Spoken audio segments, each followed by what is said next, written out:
Hi guys, तुम्हाला आजच सगळं मीटअप ठेवायचं होतं का? मी कालच पॅरिसच्या ट्रिपवरून आले आणि जेटलॅगमुळे मी खूप जास्त टायर्ड आहे.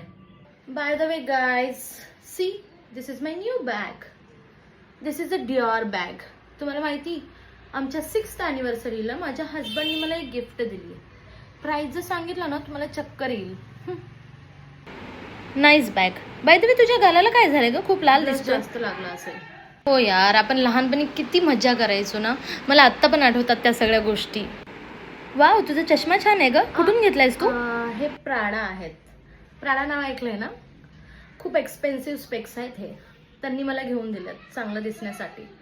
तुझ्या कपाळाला काय झालं आता? तू तिथं तर ब्लश लावत नाहीयेस ना? मच्छर चावलाय इथे. ओके, मच्छर चावलाय. हो ना, आणि तेव्हा खूप मजा पण आली होती ना. हे सगळं सोडा, मी तुम्हाला ना एक खूप भारी गोष्ट सांगते. एकदा काय झालं, मी ना घरी होते आणि माझे हस्बंड जे होते ना ते बाहेर डिनरला गेले होते त्यांच्या कलिग सोबत. सो व्हॉट हॅपन की त्यांनी ना रँडमली घरी आले आणि माझ्यासाठी ही गोल्ड चेन घेऊन आले. Can you imagine? म्हणजे रँडमली डिनरला गेल्यानंतर कोण गोल्ड चेन आणतं? मी खूप लकी आहे गाईज. आय गेस तुझ्या मानेला पण मच्छरनेच चावलंय ना. तुम्ही एवढे श्रीमंत आहात तर एक मच्छरची कॉईल का नाही घेत ग? ठीक आहे गाईज, मी येते. मला खूप काम आहे.